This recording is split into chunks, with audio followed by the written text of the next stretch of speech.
আসসালামু আলাইকুম রহমতুল্লাহি ওবরকাতুহু। সম্মানিত দর্শক, আপনারা হয়তো অনেকেই দেখেছেন যে ইউরোপীয় ইউনিয়নের কিছু কর্তা ব্যক্তি তারা অতি সম্প্রতি একটি বক্তব্য দিয়েছেন। এটি কি সংবাদ সম্মেলন নাকি কোনো একটা উপলক্ষে এই বক্তব্যটা দিয়েছেন আমি স্পষ্ট নয়। তবে এরকমই একটা খবর আমি সেই মানবজমিনের যে সংবাদ সেই সংবাদের মাধ্যমে জানতে পেরেছি। এখানে ঘটনা যাই হোক না কেন, এই ধরনের একটা ঘটনা ঘটবে বা এরকম একটা পরিবেশ পরিস্থিতি তৈরি হবে, এটা আমরা বাংলাদেশে যারা রাজনীতি নিয়ে আলাপ করি, আলোচনা করি, তারা অনেক আগের থেকে এটা জানি। অর্থাৎ খবরের মূল যে প্রতিপাদ্য সেটা আগে বলে নিই, সেটা হলো ইউরোপীয় ইউনিয়ন।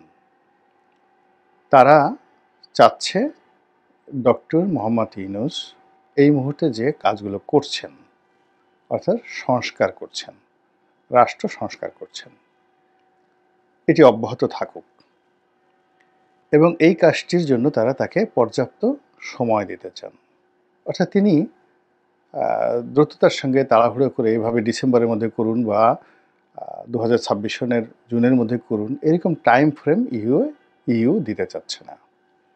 তারা বলছে যে এই কাজগুলো অনেক ভালো, এটা নিয়ে যদি আরও দীর্ঘ সময় নিয়ে কাজ করতে পারে, দেশ একটা সুন্দর স্থিতির উপর দাঁড়ায় এবং ইউরোপের দেশগুলো যেভাবে সভ্য ওইরকম বাঙালিও সভ্য হোক, তাহলে কি হবে, ইউরোপীয় ইউনিয়নের সঙ্গে আমাদের যে ব্যবসা বাণিজ্য সম্পর্ক সেটা আরও উন্নততর হবে। এক, ২ নম্বর হলো যে ডক্টর মোহাম্মদ ইউনূস তিনি একজন পিএইচডি হোল্ডার, ইউরোপে থেকেছেন, ভালো ইংরেজিতে কথা বলেন। তারপরে তার যে পোশাক আশাক যা কিছু আছে এগুলোর মধ্যে ওরকম একটা রাজস্বিকতা নেই, একজন সাধারণ আমজনতা। যেমন ইউরোপে ঠিক এই জিনিসটি দেখা যায় যে অনেক বড় বড় প্রেসিডেন্ট রয়েছেন, তারা কোট টাইয়ের পরিবর্তে সাধারণ গেঞ্জি পরে, কেটস পরে তারা ঘুরে ঘুরে বেড়ান এবং জনগণ কে মন্ত্রী, কে এমপি, কে রাষ্ট্রপ্রধান এগুলো নিয়ে মাথা ঘামায় না। তো ওই যে ইউরোপের যে একটা কালচার, বেশভূষাতে আভিজাত্য না দেখানো, সাজুগুজু না করা, মুখে মেকআপ না দেওয়া, তারপরে শেষে দামি দামি কোট উপহার নেওয়া, টাই উপহার নেওয়া, অনেক দামি ঘড়ি, এইগুলো তো ম্যাক্সিমামই তারা কিনে না, ঘুষ নেয়। আমাদের এই তৃতীয় বিশ্বের যে দেশগুলো, এক একটা ঘড়ি নাকি 50 লাখ 60 লাখ টাকা দাম। সেই রোলেক্সের দামি ঘড়িগুলো, ডায়মন্ডওয়ালা পুরো হোয়াইট গোল্ডের যে ঘড়িগুলো আছে, এক একটা ঘড়ির দামই নর্মাল রেঞ্জে 50 লাখ টাকা। এবং বিগত আমলে অনেক মন্ত্রীর হাতে এরকম 50 লাখ টাকা দামের ঘড়ি ছিল। তো এরকম ঘড়ি অনেকে পরেন, যেটা ইউরোপীয় যারা লোকজন রয়েছেন তারা এগুলো অভ্যস্ত না, তারা ঘড়িই পরেন না, মোবাইলও ব্যবহার করেন। অনেকে দেখা গেল যে এই আইফোনও ব্যবহার করে না, সাধারণ তো টাচ মোবাইলের পরিবর্তে ওই যে বাটন মোবাইল এগুলো তারা ব্যবহার করেন। রাজনীতিবিদরা তাদের মধ্যে এই জিনিসগুলো নাই। তো ফলে কী হচ্ছে, ডক্টর মোহাম্মদ ইউনূসের যে এই যে স্বাভাবিক জীবনযাপন, এটি ইউরোপীয়রা খুব পছন্দ করছে। তিনি যে সংস্কারের কথা বলছেন সেটাও পছন্দ করছেন। তার বাইরে ডক্টর মোহাম্মদ ইউনূসের সঙ্গে তার যে ব্যক্তিগত সম্পর্ক, বহু যুগ ধরে সম্পর্ক, সেই সম্পর্কের ধারাবাহিকতায় তারা তো অবশ্যই চাইবেন যে তাদের বন্ধু মানুষ দীর্ঘদিন ক্ষমতায় থাকুক। দ্বিতীয়ত আপনারা জানেন যে ইউরোপের মধ্যে সেই ইউরোপিয়ান ইউনিয়ন যেটা রয়েছে ইইউ, তো সেখানে সবচেয়ে দুটো দেশ গুরুত্বপূর্ণ। তার মধ্যে ১ নম্বর দেশ হলো ফ্রান্স। আগে ইংল্যান্ডের এখানে একটা গুরুত্ব ছিল, ইংল্যান্ড যেহেতু এখান থেকে বের হয়ে গেছে ইইউ থেকে, এখন জার্মানি আছে আর ফ্রান্স আছে। তো জার্মানি এই মুহূর্তে আসলে বহির্বিশ্বের রাজনীতি নিয়ে মাথা ঘামায় না, তারা এমনি ইউক্রেন যুদ্ধ নিয়ে মারাত্মক সমস্যার মধ্যে রয়েছে। কাজেই ইইউর যে মূল যে চাবিকাঠি, এটি মূলত ইম্মানুয়েল ম্যাক্রো, যিনি ইইউর অন্যতম সদস্য রাষ্ট্র অর্থাৎ ফ্রান্সের প্রেসিডেন্ট, তিনি মূলত ইইউ নিয়ন্ত্রণ করেন। তিনি যদি বলেন রাত, রাত, দিন, দিন। ইইউর সদর দপ্তর ব্রাসেলসে, ওখানে যে বেলজিয়াম খুব ছোট একটা রাষ্ট্র, ওখানে লুক্সেমবার্গ খুবই ছোট রাষ্ট্র, তারপর ওখানে সুইডেন আছে, নরওয়ে আছে, ফিনল্যান্ড আছে, তারা খুবই ছোট রাষ্ট্র, ছোট ছোট রাষ্ট্র।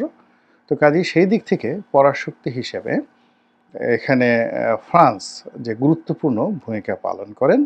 তো সেই গুরুত্বপূর্ণ ভূমিকা পালন করার কারণে কী হচ্ছে, ফ্রান্স যেটা বলেন ওটা ইইউ এর ভাষা হয়ে যায়। তো আপনারা জানেন যে ফ্রান্সের যিনি প্রেসিডেন্ট রয়েছেন মিস্টার ইম্মানুয়েল ম্যাক্রো।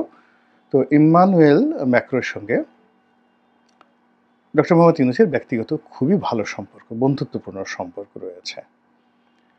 তো সেই দিক থেকে ইইউ ডক্টর মোহাম্মদ ইউনূসের পক্ষে থাকবেন, এটাই স্বাভাবিক। এবং আশ্চর্যের ব্যাপার হলো, শেখ হাসিনা যখন ক্ষমতায় ছিলেন তখনও কিন্তু ইইউর সঙ্গে তাদের একটা সম্পর্ক ভালো ছিল, কিন্তু সমস্যা হয়ে গেল মধ্যে পিনাকি ছিল না। অর্থাৎ ডক্টর পিনাকি ভট্টাচার্য ফ্রান্সে বসবাস করে শেখ হাসিনার বিরোধিতা করতেন। আর এখন দুটো একসঙ্গে, অর্থাৎ পিনাকি ডক্টর মোহাম্মদ ইউনূসকে অনেকটা লিবারেল মনে করছেন, তিনি চাপের উপর রেখেছেন ডক্টর মোহাম্মদ ইউনূসকে, কিন্তু তিনি এখনও পর্যন্ত মনে করেন না যে ডক্টর মোহাম্মদ ইউনূসের চাইতে বিএনপি বা যাকে বলা হয় আওয়ামী লীগ ভালো, বা আওয়ামী লীগ কোনো মতে ফিরে আসুক, এটা ডক্টর পিনাকি কোনো মতে চাচ্ছেন না। ফলে কাজেই ইউরোপের যে প্রচার এবং প্রোপাগান্ডার যে মেশিন, তার সঙ্গে বাংলাদেশের যে সোশ্যাল মিডিয়া কেন্দ্রিক প্রচারণার যে মেশিন, এবং এর সঙ্গে সামঞ্জস্য রেখে আমাদের যে লোকাল মিডিয়া, এটা অনেকটা এখন আপনি একে ইনুস মিডিয়া বলতে পারেন, অথবা আপনি শফিক মিডিয়া বলতে পারেন।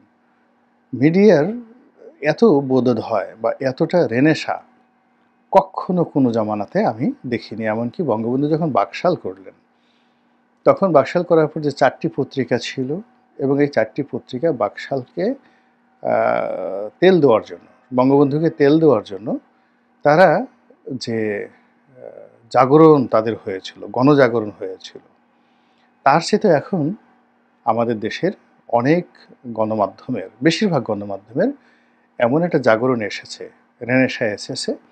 তারা কী করে তথ্য সচিব যিনি রয়েছেন এখন, তথ্য সচিব মানে কি, ডক্টর মোহাম্মদ ইউনূসের যিনি তথ্য সচিব বা উপদেষ্টা, তথ্য উপদেষ্টা বা তথ্য সহকারী, এরকম একটা পদ পদবি হবে, কিন্তু আমি এই জিনিসগুলো মানে তার পদ পদবিটা জানি না। যেটা জানি যে তাকে সিনিয়র সচিব, মানে প্রজাতন্ত্রের সিনিয়র সচিব পদমর্যাদায় তাকে নিয়োগ দেওয়া হয়েছে। আর দ্বিতীয়ত হলো যে তিনি এখন এতটা বিখ্যাত, এতটা আলোচিত, এতটা ক্ষমতাধর যে ডক্টর মোহাম্মদ ইউনূস এবং শফিক সাহেব, এই দুটো নাম যুগপৎ, একেবারে জড়োয়া ভাই, পিতা পুত্র, বা অন্যান্য যেমন মামা ভাগিনা, পিতা পুত্র, চাচা ভাতিজা, এরকম একটা সম্পর্কের মতো একেবারে দহরম মহরম সম্পর্ক হয়ে গিয়েছে। এখন ডক্টর মোহাম্মদ ইউনূসের সঙ্গে এমনি আগে থেকে মিডিয়ার একটা ভালো সম্পর্ক, তার সঙ্গে জনাব শফিকেরও এই নতুন পদ পদবীর কারণে স্থানীয় মিডিয়ার সঙ্গে সম্পর্ক। আর তিনি যেহেতু একসময় বিদেশি সংবাদ মাধ্যম এএফপির বাংলাদেশ ব্যুরো চিফ ছিলেন, প্রধান ছিলেন, তো কাজেই আন্তর্জাতিক যে মিডিয়াগুলো, সেই মিডিয়াগুলোর সঙ্গে তার একটা সম্পর্ক থাকবে, এটাই স্বাভাবিক ব্যাপার।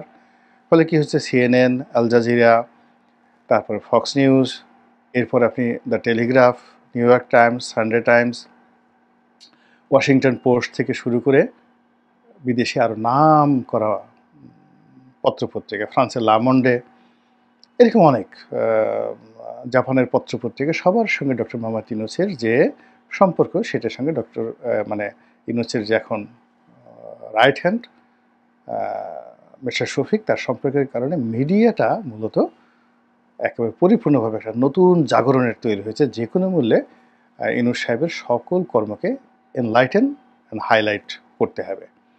আর এর ছোঁয়া গিয়ে পড়েছে সামাজিক মাধ্যমে। সামাজিক মাধ্যমে একটা ভাইব তৈরি হয়ে যাচ্ছে, কখনো নেতিবাচক, কখনো নেতিবাচক। তো এইগুলো এখন আমি ধরুন কথার কথা ডক্টর মোহাম্মদ ইউনূসের সমালোচনা যদি করি, কিন্তু 3টে সমালোচনা করার পর যদি একটা পজিটিভ কথা বলি, তখন লোকটা করবে কি, লোকগুলো করবে কি, আমার কথাটা গ্রহণ করবে, যে এর কারণে আমি 3 দিন গালাগালি করেছি। তো কাজেই যারা ইউনূস বিরোধী লোক, তারা চতুর্থ ভিডিওতে দেখা গেল আমি ইউনূসের পক্ষে বলে ফেললাম যে ও মাই গড, তার মতো মহামানব আর হয় না। তো এভাবে আসলে সোশ্যাল মাধ্যমে যে পলিটিক্যাল বিহেভিয়ার, ইকোনমিক বিহেভিয়ার, এটা একটা নতুন প্যাটার্ন তৈরি হয়ে গেছে আমাদের এই অন্তর্বর্তীকালীন সরকারের জামানাতে, এবং যার পুরোটাই ডক্টর মোহাম্মদ ইউনূসের অফিস নিয়ন্ত্রণ করছেন। তো তারই প্রেক্ষিতে এই ইউরোপীয় ইউনিয়ন যারা লোকজন রয়েছে, তাদের সম্পর্ক, তার সঙ্গে সঙ্গে এই যে সোশ্যাল মিডিয়া, তার সঙ্গে সঙ্গে মূলধারার গণমাধ্যম, সব জায়গাতে এখানে দেখানো হচ্ছে যে আমাদের এই দেশ এখন অর্থনৈতিকভাবে এতটা স্বাবলম্বী, ওয়ার্ল্ড ব্যাংক অর্থাৎ বিশ্ব ব্যাংক, জাইকা, IMF এর কোনো লোন দরকার নেই। ২ নম্বর হলো যেখানকার মানুষ এতটা সুখে আছে যে তারা ডক্টর মোহাম্মদ ইউনূসকে ছাড়তে চাচ্ছেন না। আরও ৫ বছর ১০ বছর আজীবন তিনি থাকেন।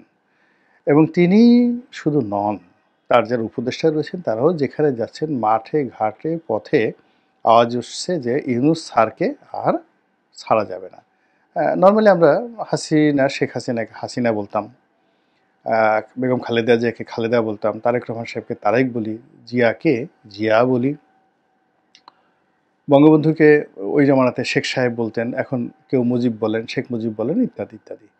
কিন্তু ডক্টর মোহাম্মদ ইউনূস সম্পর্কে সম্মান এবং মর্যাদা এরকম একটা ভাইব তৈরি করা হয়েছে। এখন বেশিরভাগ মানুষ তাকে ইউনূস স্যার বলেন। এটা চারটিখানি কথা নয়। মানে একজন রাজনৈতিক পোর্টফোলিওধারী একজন ব্যক্তিকে, এমনকি এই সমাজের অনেক লোক ইউনূস সাহেবের সমালোচনা করছেন, কিন্তু খুব বিনয়ের সঙ্গে তারা স্যার সম্বোধন করছেন। সো এটাই হলো ইউনূস মিডিয়ার একটা সফলতা, এবং সেই সফলতার ধারাবাহিকতায় ইউরোপীয় ইউনিয়ন রেসপন্ড করেছে, আমেরিকা রেসপন্ড করেছে। আমেরিকার অনেক কর্তা ব্যক্তি আসা যাওয়া করছেন গোপনে প্রকাশ্যে, অনেক সামরিক বেসামরিক ব্যক্তি আসছেন গোপনে প্রকাশ্যে, অনেকে এসে আমাদের সাথে কথা বলছেন, মানে আমজনতার সঙ্গে কথা বলছেন, অনেকে মিডিয়ার সঙ্গে কথা বলছেন, অনেকে আবার গোপনে সেনাপ্রধানের সঙ্গে, আবার গোপনে ডক্টর মোহাম্মদ ইউনূসের সঙ্গে কথা বলে যাচ্ছেন। মানে ইট মিনস ইউনূস সাহেবের জন্য একটা করিডর স্পেস তৈরি করার জন্য ইউরোপ এবং আমেরিকা চেষ্টা চালাচ্ছেন। আর এ সকল চেষ্টা চালানোর ফলে ডক্টর মোহাম্মদ ইউনূসের যে মিশন এবং ভিশন এটি দীর্ঘায়িত হচ্ছে। আর তার কাছে যারা লোকজন আমজনতা যা কিছু চাচ্ছে, নির্বাচন যা কিছু চাচ্ছে, এগুলোতে পর্দা পড়ে যাচ্ছে, ভীষণ রকম একটা পর্দা পড়ে যাচ্ছে। এর কারণ হলো আমরা সবসময় সাদা চামড়ার যারা মানুষ তাদের সার্টিফিকেটকে পছন্দ করি। ইউ বলেছে সংস্কার দরকার, এবং ইউ যদি বলে যে তোমরা যে সংস্কারগুলো না করো তাহলে আর তোমাদের দেশ থেকে মাল নেব না, সঙ্গে সঙ্গে দেখবেন সমস্ত গার্মেন্টসের মালিকরা ডক্টর মোহাম্মদ ইউনূসের সাথে দেখা করবেন, এবং পুরো রাজনীতিতে একটা নতুন অলিগার শ্রেণী তৈরি হয়ে যাবে। এবং এটা ডক্টর মোহাম্মদ ইউনূসের জন্য ওয়ান্টুর বিষয়, তিনি ইচ্ছা করলে এখনই এটা পারেন। তারপর আমেরিকাতে একই অবস্থা, এবং তিনি দেখেন এই যে কাতারের ভিসা বন্ধ হয়ে গেছিল, এখন ডক্টর মোহাম্মদ ইউনূস একটা টেলিফোন করে সেই ভিসা আবার নতুন করে চালু করে দিয়েছেন। কাতার না, ঠিক মানে যেটা দুবাই, সংযুক্ত আরব আমিরাত, যেটাকে UAE।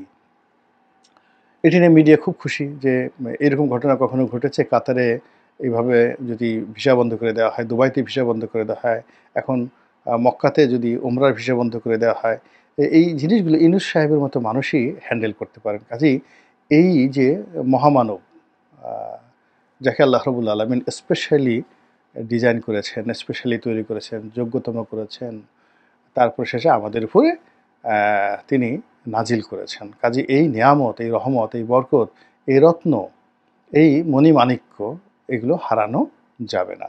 এবং এটা শুরু হলো এই EU এর এই সার্টিফিকেশনের মাধ্যমে। দেখা যাক পরিস্থিতি কোন জায়গায় যায়, কী পরিণতি ডেকে নিয়ে আসে, এবং আমরা আগামী দিনগুলোতে কোথায় যাই। মহান আল্লাহ আমাদের সবাইকে হেদায়েত দান করুন এবং হেফাজত করুন। আসসালামু আলাইকুম ওয়া রাহমাতুল্লাহি ওয়া বারাকাতুহু।